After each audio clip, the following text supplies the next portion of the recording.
Good morning, Jan. Morning, Jeff. Good to see you. We've done one. We've done two. Episode three of the Growth Ripples podcast. Yeah, it's I turning into think. a bit of a wave, Jeff, as we planned from the outset. I think when it gets to maybe 30 or 300, we're going to create a bit of a tsunami effect. Yeah. Yeah, yeah. Hopefully But one that doesn't cause destruction. But yeah. I'm trying to find if there's a positive connotation to tsunami, but we'll park that. Um, Once again, you had a very interesting survey that you posted on LinkedIn. Hmm. Four choices. Now, the topic we're going to talk about be won by a sort of a bit of a small margin, let's be honest, Mm. Yeah. but very much top of mind for a lot of people out there, right? Hmm. Imposter syndrome. Yes, yeah, that's right. And yeah, sorry, you go. No, but where did it all come about from? Why Yeah, imposter it's syndrome, Jan? good question. So it actually comes back to when I was a guest on your podcast, Jeff. So the Median podcast, and I didn't even remember this coming up in the discussion, to be honest. I do actually. Oh, you do? Okay, I'm glad one of us does. But a close friend of mine, Cameron, he actually asked. Well, he actually just said, "Oh, look, you really enjoyed the podcast. There was actually a number of topics that you didn't really get into that I'd love to hear more about." And I was a bit curious and like, "Oh, like what?" And he said, "Oh, you mentioned that you're not a big fan of imposter syndrome as a concept." And again, I didn't really remember talking about it, but he asked me why, and I kind of shared some of the reasoning. And he said, "Oh, wow, that'd be an interesting podcast. I'd love to hear it," because he hadn't heard that perspective. And to be honest, I've only just refined my perspective in the last Hmm, maybe 3 to 6 months because there's been a lot more written about it. And I would love to be able to attribute who said it. But I've read so many different things that I start to forget, unfortunately. But forming my own view through influences of others, I've formed a bit of a contrarian view, I suppose, on the interesting. concept that, yeah, I'd love to share. And I think, people might want to hear it, hopefully. Okay, and you've got me hooked, Jan. What is this contrarian view? Actually, for our listeners out there, maybe perhaps a quick definition of Yeah, the good point. standard definition of what is imposter syndrome, and then Yeah. you can lead us into what your view is on it. Thank you. Yeah, I mean, there's hundreds probably of different exact definitions. The one that I probably like to use the most, and hopefully it's somewhat universal, is imposter syndrome is that feeling or sensation, if you like, that you're going to be found out, that you're not actually as good as people think you are, and it's kind of like a fear, maybe somewhat of an anxiety, not necessarily a mental condition, but an Mm, anxiety that you're not as good as others may perceive you to be, and you're worried that at some point you'll be found out. Now, the standard literature, if you like, or sort of pop psychology, is that women struggle more with this than men. Not to say that men can't have it, but that women tend to have more of it. And so maybe then that's a good segue into like why I've refined my kind of, I guess, beliefs or theories around it. mm. And I've read a lot from feminists actually around this concept. So again, the names escape me as to who probably posted it, and I don't want to Hey, kind of we can probably share. share it later on Yeah, when maybe you exactly. do I think find in it. the comments, Yeah. it'd be a good point. I'll find it and then I'll share it so that I can attribute it correctly. Hmm. But this idea that, like, while it might be well-meaning, and I think it is well-meaning in most cases when you see these kind of articles about this concept, and you often see people write posts on LinkedIn or elsewhere saying, "Oh, I've got imposter syndrome," or "I Oh, used to it's have very that." common. Very common. Yeah, and I probably was one of those people as well because we've talked about in your podcast and some of my podcasts about being this insecure overachiever, and another way to define that might be that I may have had imposter syndrome in my roles, in various roles in my career. So I think people resonate with it on a superficial level. Why I was kind of convinced that it's not actually the greatest of concepts, and again, it's a bit contrarian, and I'm sure some people won't agree with it, which is fine. That's But okay. hopefully they'll hear me out anyway, and then they can make up their own mind. So these theories that I was reading about from feminist academics and people that are very much aligned to DEI kind of initiatives, so diversity, equity, and inclusion, is that this concept of having this imposter syndrome, actually what it can do is gaslight people. And so what I mean by that is, so if Okay. you've got an organization or you've got a leader or if you've got anyone really in a public sphere sort of waxing lyrical about this concept, is like, is it actually helpful? So labels as we know, can be helpful at times, but they can also be destructive. So, oh, so and so is suffering from imposter syndrome, or what you've got is imposter syndrome. Well, actually, and this is what I've read about this concept and many others, is like, is that actually turning the problem onto the individual? So, we don't have to look necessarily at the broken systems and structures and processes, because the problem isn't actually in the organization and our leadership. It's with you, the individual. And that's why women aren't getting to the top. That's why minorities are not getting to the top. Kind of putting the reasoning back to some individual level. And yeah, so maybe it's true. Maybe it A exists. self-inflicted obstacle. Absolutely. And so maybe it does exist, but I think it's important, like with any environmental factor and any factor in something that's not working for individuals, it's important to not just look at the individual in isolation. They exist in an environment. And in an organization, that is the culture, that is the leadership, that is the behaviors that are role modeled. And so if we're using these labels kind of willy-nilly to say, oh yeah, well, that female or that particular person from a minority, they haven't gotten ahead through the bamboo ceiling or other things here, not because of something that this organization has done wrong, it's because they have imposter syndrome. So that's where I think the danger is. And now I'm not suggesting that people are doing this consciously, but I think the narrative around some of these concepts, and again, this is what I've been reading, and it really resonated for me the more I read about it from different perspectives, is that, yeah, like we got to be very careful with labels, and we got to be very careful about what are we trying to solve. So it's fine to try to help people, but if we're kind of turning that into some sort of gaslighting activity, and I'll give you a specific example. So a lot of diversity and inclusion kind of initiatives, say women in leadership, they have great intent. Like, so again, I don't want to sort of say that people don't have positive intent, but then you got to look at the impact of some of these programs. Sometimes what they're saying is, we'll help you, we'll fix you, young lady who wants to become a leader, in a very sort of, just be kind of brash about it. But, this is kind of the message. We'll fix you to be more like what success looks like here. As opposed to, we'll look at the biases, the structural problems, the leadership bias that actually is stopping different people from diverse backgrounds getting ahead in our organization. And that is the problem. So, from my perspective, and what I like to do with different organizations and clients is focus on what are those systematic, what is the root cause, so to speak. Exactly. And not just looking at the person, but looking at the environment. And, I'm sure we've all heard this analogy of when a rose is not blooming, you don't blame the rose. You say, well, do we need to change the environment? Is it different soil? Is it kind of more water, less water? Lovely Is analogy. it more sunlight? Yeah, so I like that analogy from a number of perspectives, but in particular, what it's doing is saying it's not the rose's fault. And in the same way, when people are not getting ahead and they're not being supported or helped in their careers, often I think it's not because people are actually trying to inhibit them, but it's through the bias in their own programs and their own kind of structural kind of status quo that's actually stopping people getting ahead. So that's where we need to look. That's where we need to have the magnifying glass to actually fix those issues, rather than say we got to fix the individual. Does that sort of make sense, No, Jeff? perfect. So it's very much sort of it's actually quite fundamental, isn't it? About whatever it is, it's very much about looking at the root cause of something. But like you and I always talk about in terms of mental shortcuts and human nature, rearing its head, ugly or beautiful, depending on how you sort of see it. Yeah. It's very much root cause, isn't it? Looking at the fundamental reasons as to why he or she is acting in a certain way. Maybe it is the individual.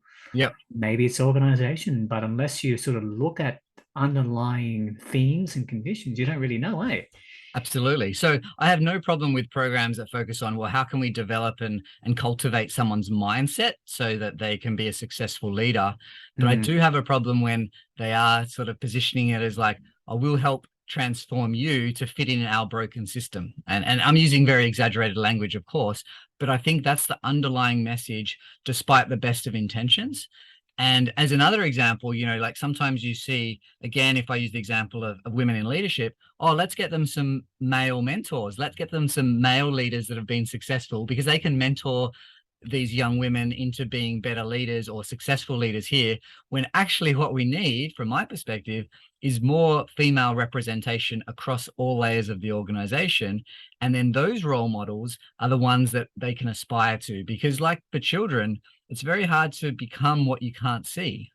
So say that again, it's very hard to become what you can't see. So we see that in also, communities that have low representation. So if it's the Aboriginal community in Australia, Canada, or anywhere really in the world, if there has been systematic, underprivileged sort of conditions, or like opportunity not being there, it's very hard to break that cycle. Now, of course, there's always exceptions. And then sometimes those in the status quo and in the leadership like to point to those people and say, oh, look, that person got to the top.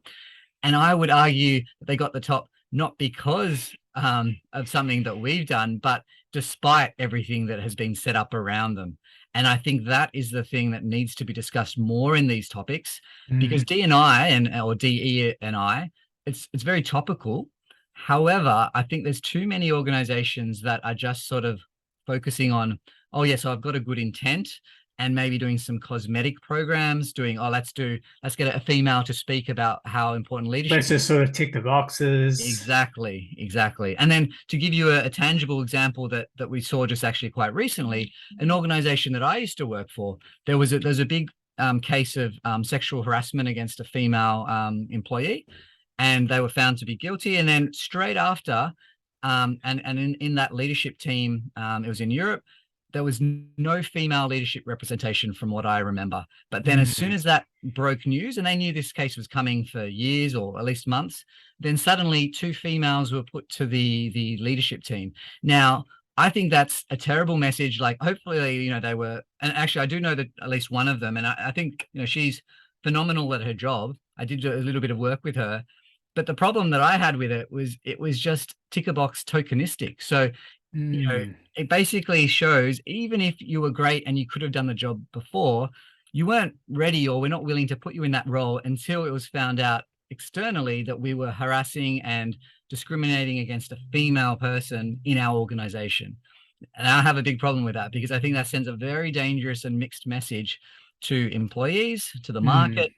And we need to improve more than just the market. We need to improve how we deal with people. And that's fundamentally what this is all about, and why I take issue with, some of the work that's being done in the D&I space, but also in the space of, we're trying to help people with this issue within them. I think overall, I think there's a lot of confusion on what is the best approach. And sometimes, when I was having a conversation prior, is that a lot of the times organizations, individuals, they are very much walking on eggshells. Absolutely. Yeah. And no one performs well if you're walking on eggshells, right? Like, and if I'm white, graying male, as I am, the chances and opportunities that I have in an organization are going to be fundamentally higher, just purely because of the luck of, where I was born, who I was born to, rather than anything that's attributable to my performance or to my effort and focus. And we need to focus more on that. And even like this whole idea of, and I always struggle with saying the word, so maybe you can help me out here, Jeff, but, focusing on the merit of someone. What's that word? Because I struggle with saying it. Focus on the merit of someone? Yeah, but what's the general kind of concept?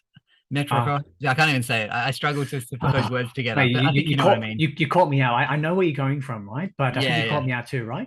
Sure. Okay. But I think people will get it, like, when they're listening, is that a lot of organizations will say, oh, yeah, we focus purely on the merit of people and what they do in performance.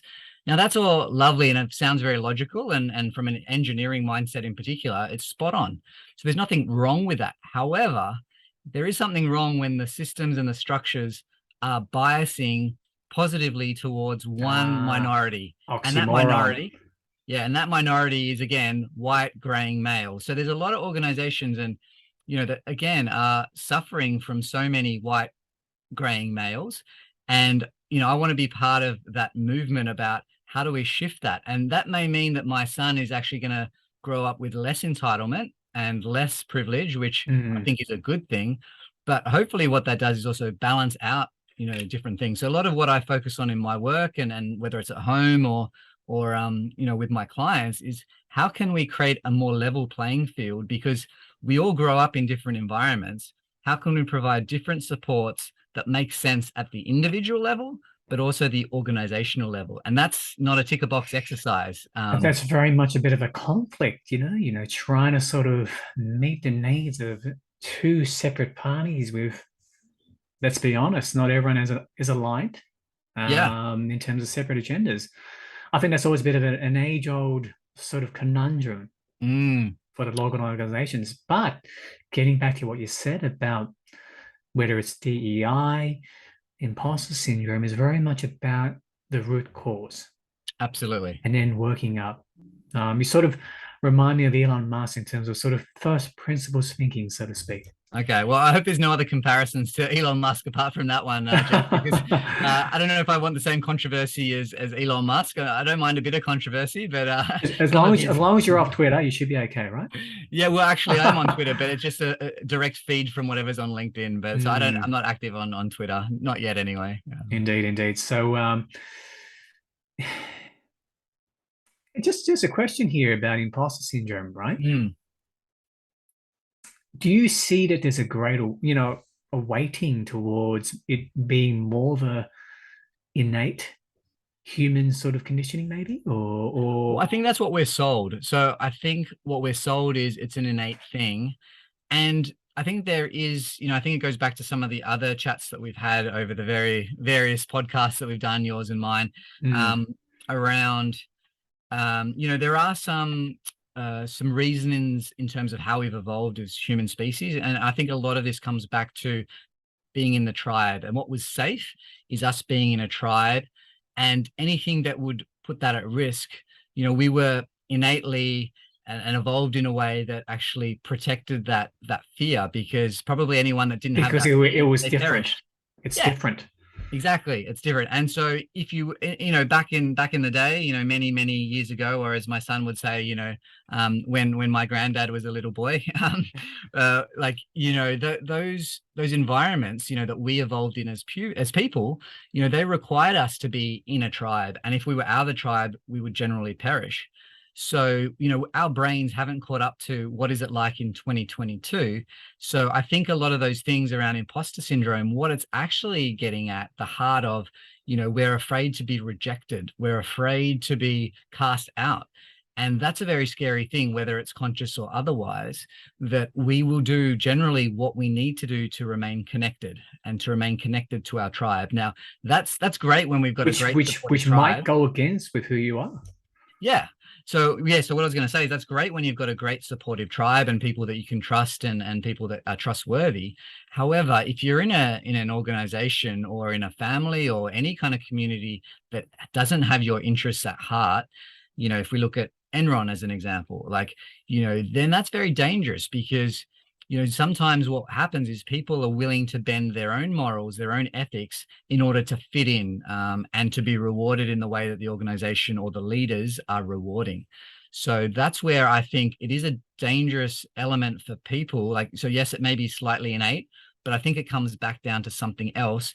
And I don't buy the whole thing that women have more of it. I think probably women are more open to talking about those things, but I think still we live in a society and a culture where men generally need to be the provider and be all powerful and all Very sort of everything. stereotypical. Yeah, exactly. And that kind of toxic masculinity, even though I'm not a big fan of that phrase, and that could be a whole completely different podcast.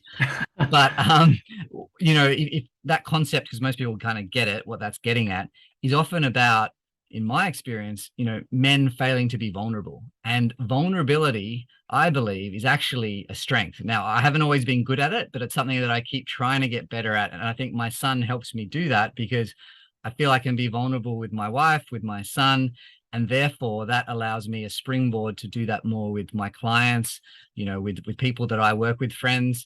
And at the end of the day, if people don't like me being vulnerable, then I'm okay with that. And I think that's the bit, that if we can be okay with other people not being okay with something that we're putting out there, then that's a very powerful position to be in, and one powerful in terms of our own internal intrinsic power. Because there's so much, and again, we could probably do a whole other podcast on this, Jeff, but there's so much, I believe, in culture and society that keeps us in certain boxes, because that's safe and that's protected, and there's reasons that we're all kind of in those boxes. They're very much categories, labels, call it whatever you want, shortcuts. So what you're saying, Jan, it's very much also a self-awareness exercise on being able to accept who you are and not being sort of affected too negatively from people around you. 100%. Yeah, I think the one thing that I'd say for almost anything is, for any change to take place, self-awareness is the first step. And if you don't have awareness, like, how can you change something? So, it's quite logical. I think it makes sense. But then the other bit is, particularly adults don't change unless they're willing and open to change. So It's if you're hard to look yourself in the mirror, Jan, yeah? Absolutely. Yeah. No, it hasn't always been easy for me either. Like, I think you were commenting on my face not being evenly lit, when we started the chat. So, that's hard to look in the mirror now, Jeff. It is. Yeah. But sometimes you sort of need that.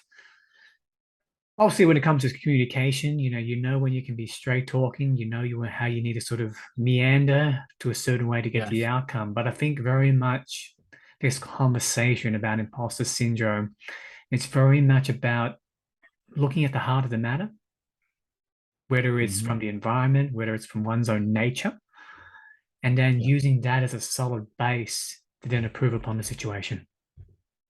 Yeah, absolutely. So yeah, I think we captured it all, and maybe just one last thing, Jeff, is like, I'm really enjoying the way that we're doing this. For those that are listening and watching, I mean, we do very little prep, and that's deliberate so that Jeff and I can just have a conversation. And obviously they're topics that we're both passionate about, or at least I have a passion and Jeff has an interest to hear more about my crazy I'm ideas. stealing Jan's ideas and learning from him. Steal away, as I always say, my IP, or if you can even call it IP, is free. I'm just kind of leveraging the work of giants and on their shoulders. So happy for anyone to take anything they think is IP, and if they can use it, great. If not, welcome to throw it out as well. But also, yeah, we're always around if you want to have a chat and want some help. Hey, so, Jeff, thank you as again. always, my pleasure. And as always, guys, feel free to comment. And very much our cadence to get a yarn is very much, I know I seem repeating this often. It takes two to dance. That's right. Thanks, Jeff. Thank you for your time today, yeah. See you next time.